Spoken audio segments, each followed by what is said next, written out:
Neste mês foram divulgados os últimos dados da Pesquisa Nacional por Amostra de Domicílios Contínua, PNAD, sobre o mercado de trabalho no Brasil. Os dados não nos animam quando estamos bem próximos do 1º de maio, Dia Internacional do Trabalho. Estão desempregados 6.800.000 brasileiros. A taxa de desemprego subiu para 6,8% no trimestre, que vai de novembro de 2014 a janeiro de 2015. E as perspectivas não são nada animadoras. No terceiro semestre de 2014, o PIB brasileiro cresceu apenas 0,1% em relação ao trimestre anterior, se é que podemos chamar isso de crescimento. Durante o ano, o acumulado foi de 0,7%. Escapamos da recessão nas casas decimais. Para 2015, a previsão de crescimento foi atualizada para 0% em fevereiro, com a inflação chegando à casa dos 8%. É fácil prever, diante desses dados, o que podemos esperar para breve. Mais arroxo, mais demissões, menor produção, menor crescimento, perda de postos de trabalho. Mesmo quem tem emprego hoje não se sente seguro. Segundo a Confederação Nacional da Indústria, o índice de medo de desemprego, que avalia o grau de percepção sobre risco de ficar sem trabalho e sem renda na visão dos trabalhadores, ascendeu vertiginosamente no último trimestre e atingiu em março seu maior nível nos últimos 12 anos. É o índice de medo de desemprego. Não é sem motivo que os trabalhadores estejam com medo. Tudo indica que aqueles que conseguirem manter seus empregos durante esse período de turbulências vão perder direitos para que o governo possa levar a cabo o chamado ajuste fiscal. Refiro-me às medidas provisórias 664 e 665 de 2014, em discussão nesta Casa, que dificultam o acesso da população empregada e de seus dependentes a benefícios como o auxílio-doença, a aposentadoria por invalidez, o seguro-desemprego, entre outros. A MP 664, mais especificamente, altera as regras do regime geral de Previdência Social, quanto à pensão por morte e auxílio-doença em detrimento do trabalhador. Ela exige o prazo de carência para 24 meses de contribuição, além de um tempo mínimo de 2 anos de união estável ou casamento para percepção de pensão por morte. Restringe seu tempo de duração e corta pela metade o valor desse benefício, que passa a ser de até 50% do valor da aposentadoria, a que o trabalhador faria jus na data do seu falecimento. Já a MP 665 de 2014 altera as regras para a percepção do abono salarial, do seguro-desemprego, do seguro-defeso, pago aos pescadores artesanais, que estão entre as principais políticas do Fundo de Amparo ao Trabalhador, FAT. Para a percepção do abono, passa-se a exigir maior tempo de contribuição do trabalhador, pelo menos 6 meses, diminuindo o valor do benefício pelo cálculo vinculado ao número de meses de trabalho no ano base. Saem perdendo os mais pobres, para quem o benefício funcionava como uma forma de distribuição de renda, principalmente a mão de obra empregada em setores mais sensíveis, como a agricultura e a construção civil, com alta rotatividade. Aumentam também os requisitos para a concessão do seguro-desemprego, que passam a ser de 18 meses de trabalho na primeira solicitação e de 12 na segunda. Dos pescadores, passa-se a exigir registro com antecedência mínima de 3 anos, não mais 1 ano apenas, e comprovação de dedicação exclusiva e ininterrupta à atividade. Fica proibido o recebimento de mais de um seguro, decorrente de defesos relativos a diferentes espécies, bem como a acumulação do seguro-defeso com o benefício da Bolsa Família, por exemplo. A medida restringe também o período de recebimento do benefício a 5 meses. Todas essas mudanças revelam que a preocupação do governo federal agora é financeira. É preciso acertar as contas a qualquer preço. Estão sendo absolutamente ignorados os impactos sociais das políticas que foram alteradas com perdas significativas para os mais pobres.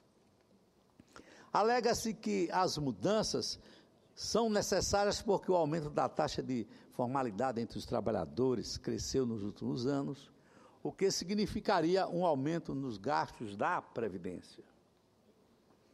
Mas se analisarmos mais detidamente a situação, perceberemos que a inclusão dessas pessoas na lista dos contribuintes para a Previdência significa que passam a recolher impostos imediatamente. Só farão jus aos benefícios, porém, depois de vários meses. A arrecadação aumenta muito antes de virem os gastos. 66% dos trabalhadores hoje têm carteira assinada. E em 2003 eram apenas 54%. Entre 2003 e 2013, portanto, a Previdência ganhou 30 milhões de novos contribuintes em 10 anos. Essas informações foram prestadas pelo próprio ministro Nelson Barbosa, em reunião conjunta das comissões mistas aqui no Senado Federal. Com tanta gente a mais contribuindo, e contribuindo mais, já que o salário mínimo também aumentou substancialmente na última década, e o desconto da Previdência é um percentual desse novo mínimo, por que o trabalhador tem que ser penalizado com cortes e perdas de benefício? Porque esses cortes têm que acontecer todos ao mesmo tempo e num momento de instabilidade e insegurança econômica. Busca-se reduzir a despesa discricionária da União, com a Previdência impondo ônus à classe trabalhadora e aos empresários. Para reequilibrar os números do governo, reduz-se benefícios para os trabalhadores e transfere-se para as empresas dispêndios que deveriam ser custeados pelo Estado. Vejam o contrassenso. Completando o cenário sombrio do mercado de trabalho no Brasil para o futuro próximo, está em discussão o projeto de terceirização, PL 4.330 de 2004. Aliás, para fazer justiça, esse projeto nada tem a ver com o desejo do governo federal, que inclusive se posiciona contra. E neste ponto, por que não reconhecer que a presidenta está certa? Esse projeto da terceirização prevê, entre outras coisas, a liberdade das empresas de contratar funcionários terceirizados para funções fins, o que antes era proibido. Teme-se com isso que haja demissões em massa, já que as empresas poderão demitir seus funcionários para contratar mão de obra terceirizada, que acaba saindo mais barata porque recebe salários e benefícios menores. Neste caso, talvez as empresas tenham uma brecha para aumentar seus lucros, mas outra vez perde o trabalhador. Todos sabem o quanto são precárias na iniciativa privada as relações de trabalho do empregado terceirizado, que recebe menos para trabalhar mais, e em condições muito mais precárias do que os demais trabalhadores, conforme disse há poucos instantes, com dados irrefutáveis, o senador Randolfo Rodrigues. No serviço público, a contratação de terceiros põe em xeque a própria instituição do concurso público e, consequentemente, avilta a Constituição Federal. Temos certeza que, se esse projeto for aprovado, sempre se arranja um jeitinho brasileiro para contornar a dificuldade do concurso público. Embora haja certa resistência em se admitir o momento de crise, todas essas medidas podem ser extremamente perigosas, especialmente numa ocasião, em que o mercado de trabalho se encontra em situação tão instável. Não bastassem os enormes obstáculos financeiros que o trabalhador brasileiro enfrenta, ainda terá de rezar para manter seu emprego e aguentar significativas perdas de direitos trabalhistas conquistados a duras penas. A temida recessão, que parece avizinhar-se com alta da inflação, desemprego e déficit recorde nas contas públicas, precisa ser freada, mas freada de outra forma, com outras estratégias que não impliquem prejuízos para trabalhadores, para empregadores. É preciso fazer ajustes.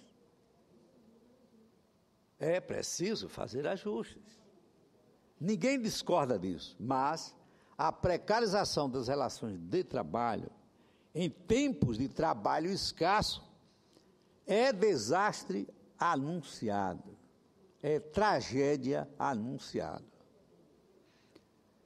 Convido os colegas a analisarem com toda a parcimônia as medidas provisórias e o projeto de lei que traz a terceirização como saída para a crise, para impedirmos que as mudanças, lesivas principalmente aos mais pobres, sejam aprovadas da forma como foram propostas. Isso seria para nós um contrassenso, na medida em que temos um governo de origem socialista, um governo que foi eleito pregando justamente o contrário do que agora está propondo, infelizmente, ao Congresso Nacional. Assim, senhor presidente, volto a dizer, existem tantas fórmulas para que possamos contornar a crise que está invadindo de forma tão célere o nosso país. Há poucos instantes, a partir do senador Randolfo Rodrigues, eu falava do imposto sobre grandes fortunas, que se fosse cobrado esse imposto, nós não teríamos menos de 10 bilhões de reais nos cofres públicos, sem atingir os trabalhadores, nem os empregadores. Seria um projeto que faria justiça social, sem prejudicar o emprego, sem atingir os mais pobres. Era isso que eu tinha a dizer a Vossa Excelência, senhor presidente.